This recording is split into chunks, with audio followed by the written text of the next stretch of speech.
Good evening बच्चों, आप सभी को नए साल की हार्दिक शुभकामनाएं।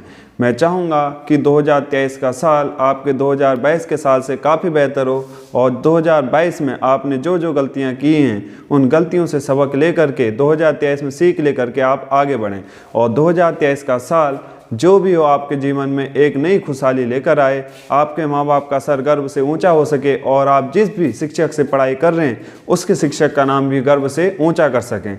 मैं चाहूँगा कि जितने लोग भी न्यू ईयर में अभी हर किसी बच्चे को कुछ न कुछ गिफ्ट जरूर मिलता है, तो मेरी तरफ से एक आप सभी बच्चों के लिए गिफ्ट है कि मैं 2023 में आप सभी बच्चों के प्यार की बदौलत, जो मुझे पहले से जानते हैं, जिन्होंने मुझसे कहा कि सर आपको यूट्यूब में होना चाहिए, उन सभी बच्चों के प्यार की बदौलत आज मैं 2023 में अपने YouTube channel Rahul Saklani academy में आप सभी बच्चों का हार्दिक स्वागत करता हूँ। मैं चाहूँगा कि आप सभी बच्चे अपने प्यार जो दिखा रखा है, पहले से मुझसे प्यार दिखा रहे हैं और आप ही के प्यार की बदौलत आज मैं आया हूं, तो आपकी रिस्पॉन्सिबिलिटी बनती है कि आप इस चैनल को ज़्यादा से ज़्यादा शेयर करें, जिससे हर गांव के व्यक्ति तक जो मैं क्लासेस देने वाला हूं वो क्लास पहुंच सके।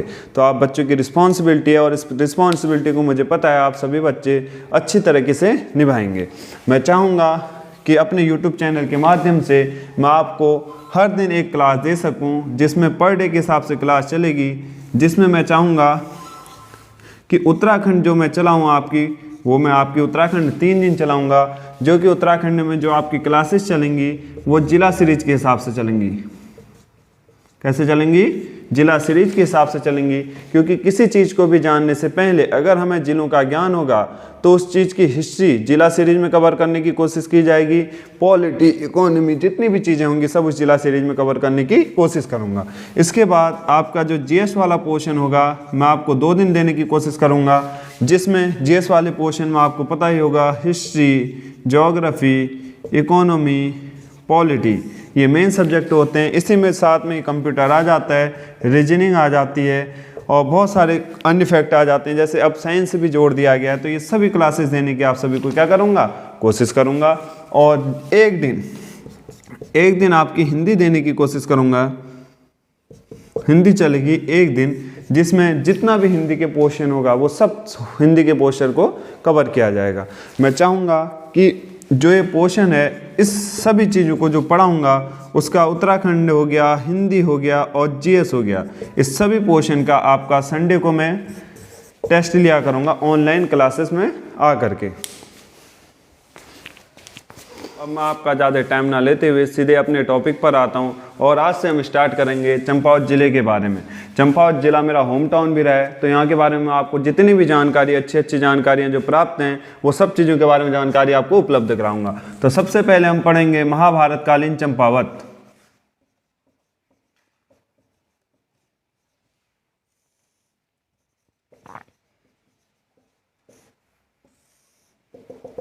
कहा जाता है कि महाभारत के टाइम में यहाँ पर हिडिंबा राक्षसी का निवास स्थान हुआ करता था।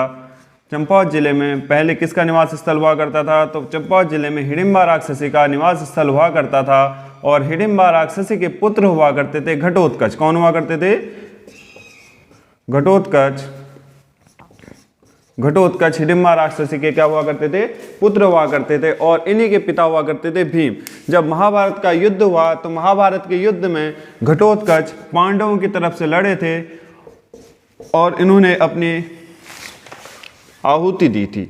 तो जब बाद में इनकी मृत्यु हो गई थी, उनकी मृत्यु के बाद जब महाभारत का युद्ध जीता पांडवों ने, तो उसके बाद यहाँ पर भीम आए और भीम ने यहीं पर चंपावत जिले में हिडिंबा मंदिर और घटोत्कच मंदिर का निर्माण कराया था। तो हिडिंबा मंदिर और घटोत्कच मंदिर का निर्माण किसके द्वारा कराया गया?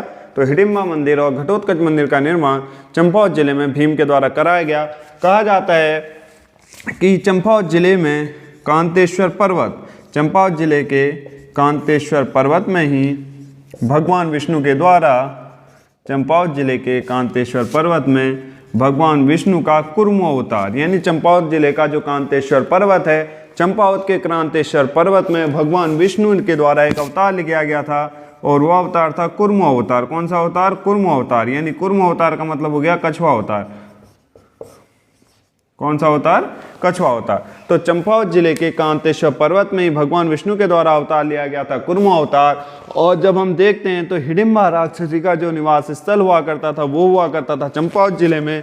और घटोत्कच जो कि भीम और हिडिंबा राक्षसी के पुत्र हुआ करते थे, ये भी यहीं रहते थे। और जब घटोत्कच ने महाभारत के युद्ध में अपने प्राणों की आहुति दी थी तो उसके बाद भीम यहाँ पर आए चंपावत क्षेत्र में और हिडिंबा मंदिर और घटोत्कच मंदिर का निर्माण कराया था चंपावत जिले में।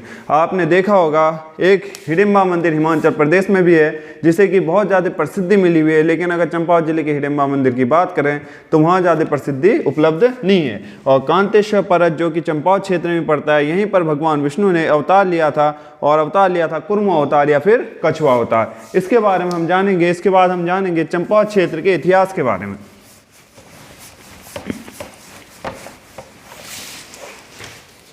चंपावत क्षेत्र का इतिहास। तो कहा जाता है कि चंपावत जनपद की जो स्थापना की थी, चंपावत जनपद की जो स्थापना की थी ये की थी सोमचंद के द्वारा। चंपावत जनपद की स्थापना सोमचंद के द्वारा की गई थी 953 ईस्वी में। कब की गई थी? 953 ईस्वी में। चंपावत जनपद की जो स्थापना की थी ये की थी सोमचंद के द्वारा और ये की गई थी 953 ईस्वी में। कहा जाता है कि जो सोमचंद हुआ करते थे ये इलाहाबाद के झूसी क्षेत्र से आए थे।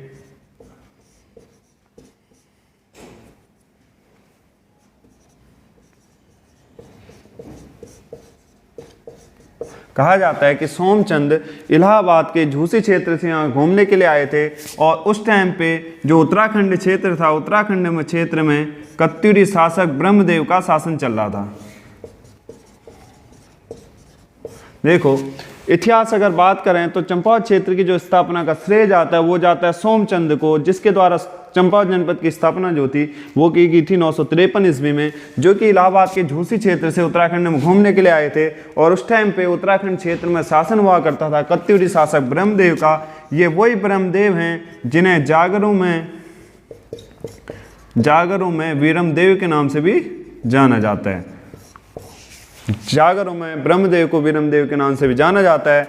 ब्रह्मदेव की पुत्री हुआ करती थी और ब्रह्मदेव की पुत्री का नाम हुआ करता था चंपा।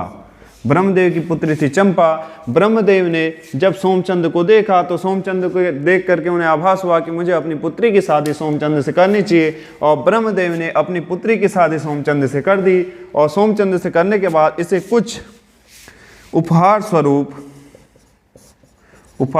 चंपावत क्षेत्र में कुछ बीघा जमीन, लगभग 11 बीघा जमीन दान में दी थी, जिस 11 बीघा जमीन में सोमचंद के द्वारा यहाँ पर राजबुंगा किले का निर्माण किया गया। किस किले का निर्माण किया गया? राजबुंगा किले का निर्माण किया गया। और ये सोमचंद के द्वारा चंद वंश की स्थापना की गई थी चंपावत क्षेत्र में। और जो सोमचंद ने स्थापना की थी, राजबुंगा किले का निर्माण भी कर दिया। साथ साथ में चंपावत क्षेत्र में ही सुई का किला बनाने का श्रेय भी चंपावत में ये जाता है हमारे सोमचंद को। किसे जाता है? सोमचंद को। इसके बाद अगर हम आगे देखें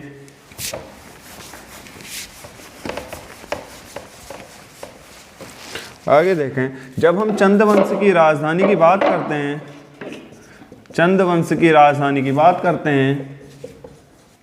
तो चंदवंश की जो राजधानी थी, जो प्रारंभिक राजधानी है, चंदवंश की जो प्रारंभिक राजधानी रही, तो चंदवंश की जो प्रारंभिक राजधानी रही थी ये रही थी चंपावत क्षेत्र में।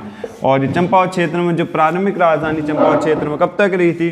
तो ये जब तक बालो कल्याण चंद या कल्याण चंद थर्ड या इन्हीं को कहा जाता है बालो कल्याण चंद। चंदवंश की प्रारंभिक राजधानी चंपावत है, जो कि सोमचंद से लेकर भीष्मचंद तक चंदवंश की राजधानी चंपावत रही थी। और इसके बाद भीष्मचंद के पुत्र बालो कल्याण चंद के द्वारा 1563 में अपनी राजधानी चंपावत से स्थानांतरित करके अल्मोड़ा बनाएगी। कहाँ बनाएगी? अल्मोड़ा। तो चंद्रवंश की जो प्रारंभिक राजधानी है वो रही थी चंपावत, और ये चंपावत में रही थी सोमचंद्र से लेकर के भीष्मचंद्र तक। लेकिन भीष्मचंद्र के पुत्र बालो कल्याण चंद्र III के द्वारा 1563 में चंपावत जनपद से अपनी राजधानी स्थानांतरित करके अल्मोड़ा बनाएगी। कहाँ बनाएगी थी?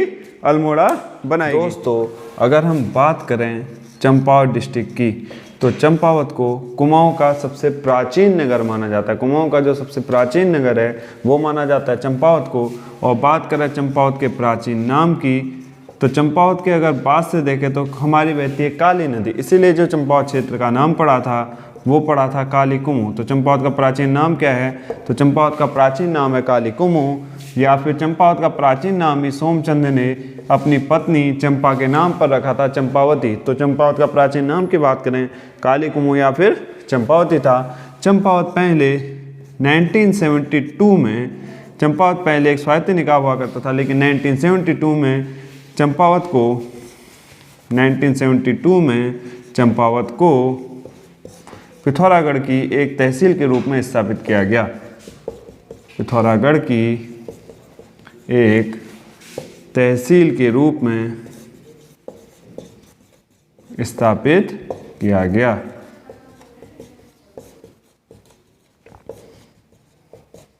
यानी चंपावत का प्राचीन नाम काली कुमु या फिर चंपावती, जो चंपावत क्षेत्र का प्राचीन नाम है, चंपावत क्षेत्र का प्राचीन नाम काली कुमु या चंपावती है। 1972 से पहले चंपावत किसी जिले की तहसील के रूप में स्थापित नहीं था, लेकिन 1972 में चंपावत जिले को पिथौरागढ़ की एक तहसील के रूप में स्थापित किया गया। अगर हम मेन चंपावत क्षेत्र की बात करें, तो जो मेन चंपावत क्षेत्र है, चंपावत क्षेत्र चंपावती प्लस गढ़ की गाड़ के संगम पर पड़ता है। तो चंपावत जो क्षेत्र है, चंपावत क्षेत्र चंपावती और गढ़ की गाड़ नदी के संगम पर स्थित है। 1972 में चंपावत जिले को पिथौरागढ़ की एक तहसील के रूप में स्थापित किया गया, और चंपावत का जो प्राचीन नाम है वो काली कुमु या फिर चंपावती है। चंपावत को अगर बात की जाए, चंपावत को जिला कब बनाया गया? क्वेश्चन पूछा जाता है कि चंपावत को जिला कब बनाया गया? तो चंपावत को पिथौरागढ़ जिले से काटकर, चंपावत को पिथौरागढ़ जिले से काटकर एक जिला बनाया गया, और चंपावत को जिला बनाया गया था 15 सितंबर 1997 में।